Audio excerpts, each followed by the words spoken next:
क्या सोचा है सन ईस्ट से ही क्यों राइज होता है?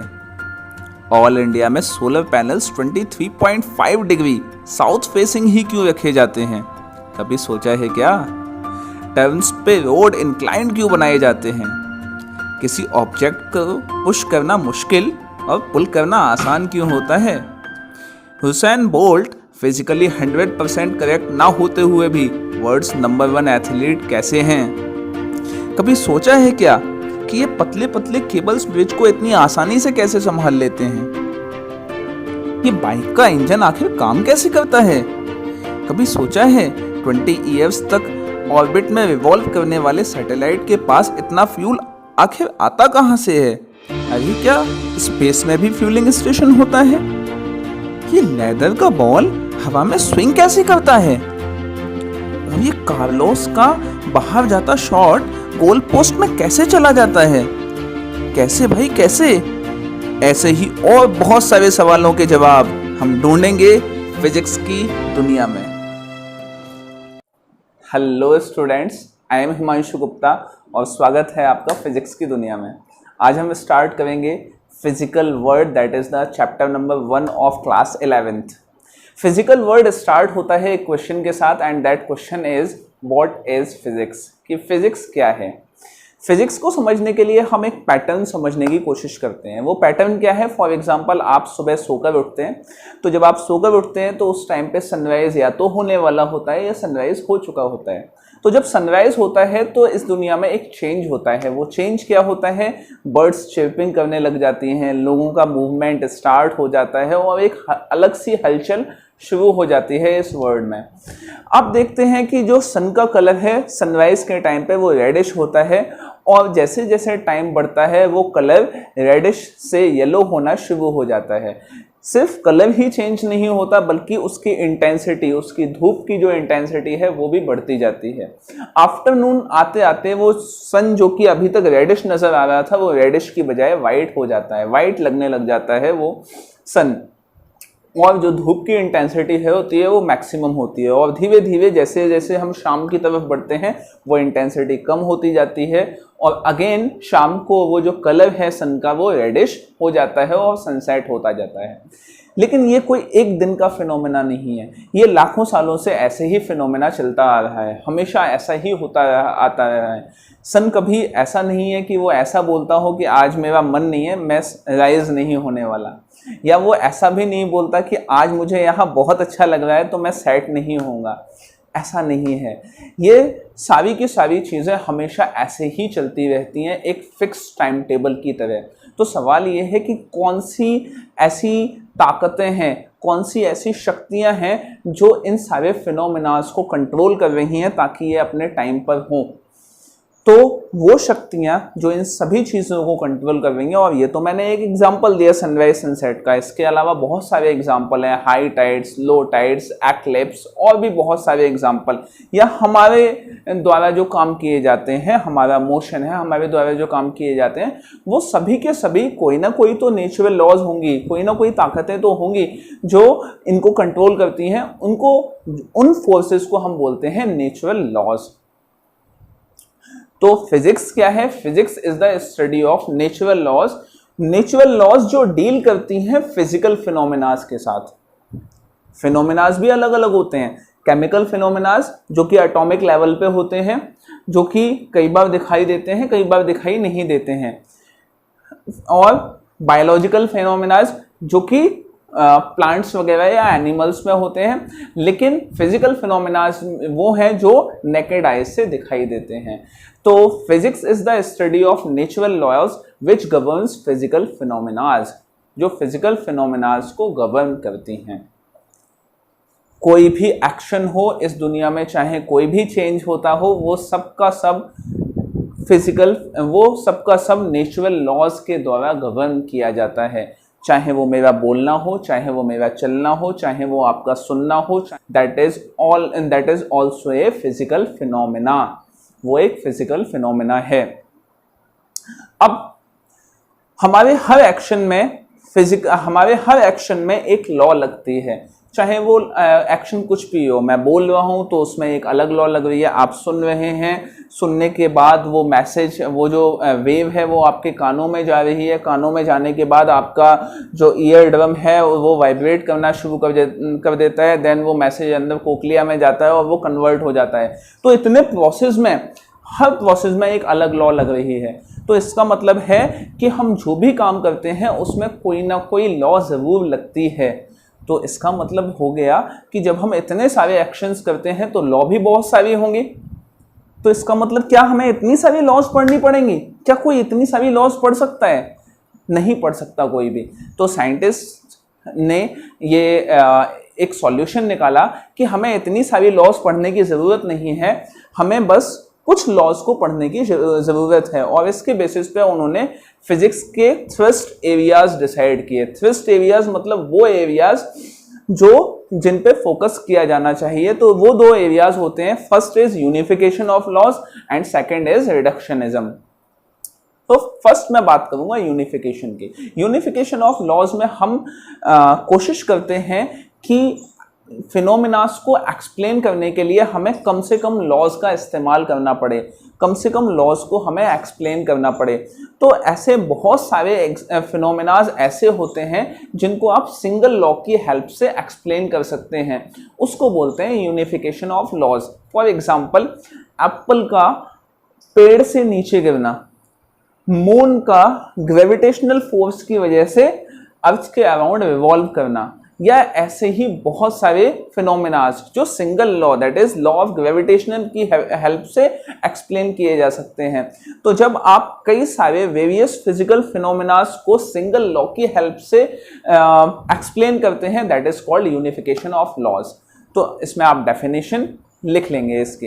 नेक्स्ट है रिडक्शन। रिडक्शनिज्म का मतलब ये होता है कि जब आप किसी एक प्रोसेस को समझना चाहते हैं, एक प्रोसेस को आप एनालाइज करना चाहते हैं, तो उस कंप्लीट बड़े प्रोसेस को आप डिवाइड कर देते हैं छोटे छोटे पार्ट्स में। अब फॉर एग्जाम्पल, अब ये बड़ा प्रोसेस कौन सा हो सकता है? वो बड़ा प्रोसेस है, फॉर एग्जाम्पल आपको इलेक्ट्रिकल एनर्जी मिलती है, और किसकी हेल्प से? थर्मल पावर प्लांट से।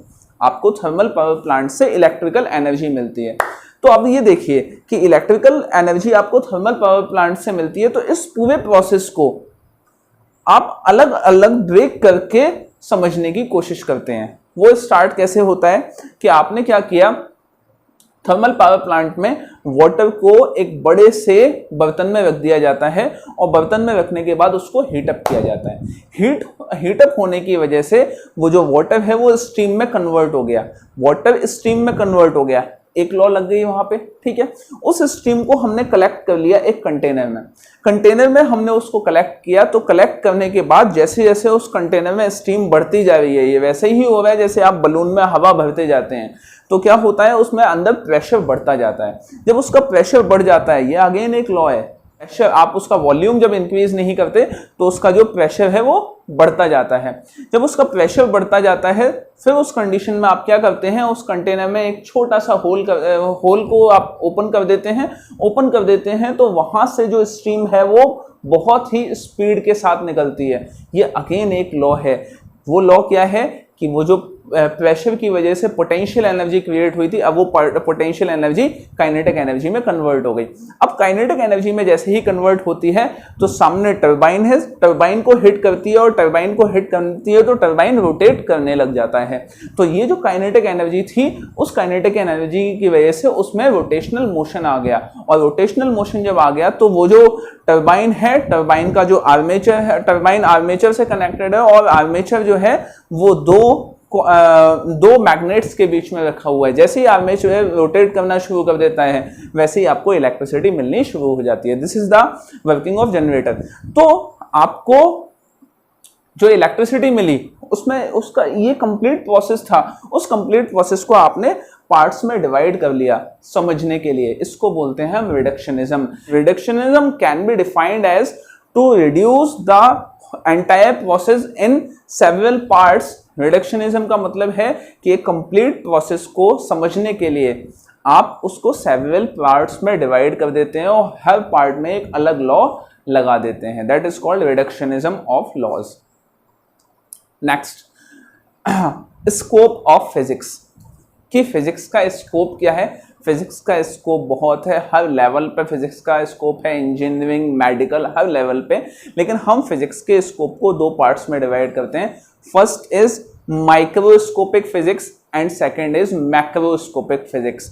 आप जो 11th क्लास में पढ़ेंगे और जो फर्स्ट बुक में पढ़ेंगे वो फर्स्ट बुक में आप पढ़ेंगे मैक्रोस्कोपिक फिजिक्स, क्लासिकल मैकेनिक्स जिसको बोलते हैं। तो जो मैक्रोस्कोपिक फिजिक्स है वो डील करती है बड़े ऑब्जेक्ट के साथ, बड़ी बॉडीज के साथ। मैक्रो का मतलब है आप उन चीजों के साथ डील कर रहे हैं जो बड़ी हैं, किससे, जिनका साइज बड़ा है, किससे, 10⁻⁻⁶ मीटर से बड़ा साइज है उन बॉडीज का। सेकंड है माइक्रोस्कोपिक फिजिक्स।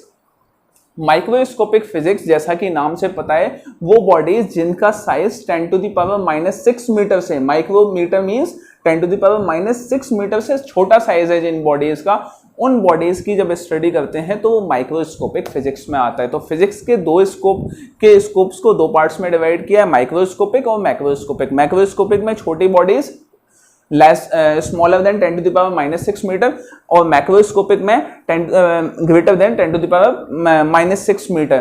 तो जो आप 11th में फर्स्ट बुक में पढ़ेंगे वो मैक्रोस्कोपिक फिजिक्स, और 12th में जब आप पढ़ेंगे तो पूरी बात होती है वहां इलेक्ट्रॉन की, क्वांटम फिजिक्स की, तो वहां आप पढ़ेंगे microscopic physics. Next is fundamental forces in nature.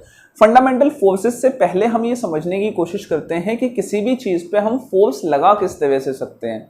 कोई भी बॉडी दूसरी बॉडी पे फोर्स किस तरह से लगा सकती है। तो फॉर एग्जांपल अगर मैं इस डस्टर को यहाँ से पिक करता हूँ और इसको उठाता हूँ, तो इसका मतलब है कि इस डस्टर को मैंने पकड़ा, ये मेरे कांटेक्ट में आया, कांटेक्ट की वजह से मैंने इस पे मस्कुलर फोर्स लगाया और इसको पिक कर लिया। तो इसका मतलब है कि मैंने इस पे कुछ कांटेक्ट की वजह से मैंने इस पे कुछ फोर्स लगाई। लेकिन इसी डस्टर को अगर मैं छोड़ दूं नीचे, तो ये अपने आप नीचे चला जाएगा। तो नीचे जाने में क्या इस चीज पे, इस बॉडी पे कोई कांटेक्ट लग रही है? नहीं लग, इस बॉडी पे किसी चीज का कांटेक्ट नहीं है, ये अपने आप नीचे जा रहा है। अपने आप तो नीचे नहीं जा रहा है, ये किसी फोर्स की वजह से नीचे जा रहा है। That force is known as gravitational force. तो जो फंडामेंटल फोर्सेस हैं वो हमारे नेचर में 4 फोर्सेस हैं। First force is gravitational force. Gravitational force हमेशा दो मासेस के बीच में लगती है, दो मासेस के बीच में ग्रेविटेशनल फोर्स एक्ट करती है, और ग्रेविटेशनल फोर्स लॉन्गेस्ट मतलब लार्जेस्ट डिस्टेंस पे लगती है, लॉन्गर डिस्टेंस पे एक्ट करती है। ग्रेविटेशनल फोर्स वीकेस्ट फोर्स होती है, जितनी भी फंडामेंटल फोर्सेस हैं उनमें वीकेस्ट होती है। Second is electrostatic force. Electrostatic force हमेशा दो चार्जेस के बीच में एक्ट करती है, और इलेक्ट्रोस्टैटिक फोर्स हमेशा छोटे डिस्टेंस पे ही एक्ट करती है। क्योंकि आप देखिए कि जब आप एक स्केल को रब करते हो हेयर से और एक पेपर को अट्रैक्ट करते हो, तो वो जो डिस्टेंस होता है वो बहुत ज़्यादा नहीं होता, बहुत ज़्यादा डिस्टेंस से वो फोर्स नहीं लगा सकता। तो इलेक्ट्रोस्टैटिक फोर्स एक शॉर्ट डिस्टेंस फोर्स है, और ये ग्रेविटेशनल फोर्स से 10⁻36 टाइम्स ज़्यादा होती है। तभी तो जो पेपर्स को आपने स्केल पे चिपकाया है वो चिपक जाते हैं, नीचे नहीं जाते, क्योंकि वो बहुत ज़्यादा है, 36 टाइम्स ज़्यादा होती है, 10⁻36 टाइम्स। उसके बाद आती है strong nuclear force. Strong nuclear force nucleus के अंदर एक्ट करती है, और ये इलेक्ट्रोस्टैटिक फोर्स से 100 टाइम्स ज़्यादा होती है। आप सोचिए, न्यूक्लियस के अंदर प्रोटॉन और न्यूट्रॉन होते हैं। न्यूट्रॉन का कोई चार्ज नहीं होता, प्रोटॉन का पॉजिटिव चार्ज होता है। प्रोटॉन के पॉजिटिव चार्ज की वजह से ये प्रोटॉन आपस में एक दूसरे को रिपेल करते रहते हैं, फिर भी ये न्यूक्लियस को तोड़ के बाहर नहीं जाते, क्योंकि उस न्यूक्लियस के अंदर एक स्ट्रॉन्ग न्यूक्लियर फोर्स होती है। वो स्ट्रॉन्ग न्यूक्लियर फोर्स न्यूक्लियस को बाइंड करके रखती है। तो ये इस इलेक्ट्रोस्टैटिक फोर्स से भी 100 टाइम्स ज़्यादा होती है। इसका मतलब ये ग्रेविटेशनल फोर्स से 10⁻38 टाइम्स ज़्यादा होती है। Next is weak nuclear force. वो बीटा डिकेज की वजह से होता है, जो आप 12th क्लास में न्यूक्लियाई चैप्टर में पढ़ेंगे, और इसकी इंटेंसिटी होती है 10⁻29 या 10⁻29 टाइम्स ऑफ ग्रेविटेशनल फोर्स। चलिए, तो यहाँ ये फिजिकल वर्ड स्टार्ट और यहीं खत्म होता है, इससे ज़्यादा है नहीं। आपको जो इस चैप्टर में पढ़ना है वो ये पढ़ना है कि जो फंडामेंटल फोर्सेस हैं उनकी इंटेंसिटी का रेशियो, दूसरा thrust areas of physics, unification of reductionism, और तीसरा जो इस चैप्टर में साइंटिस्ट के नेम दिए हुए हैं और उनकी इन्वेंशन, वो ज़रूर आप पढ़ लीजिए, वो आता है एग्जामिनेशन में।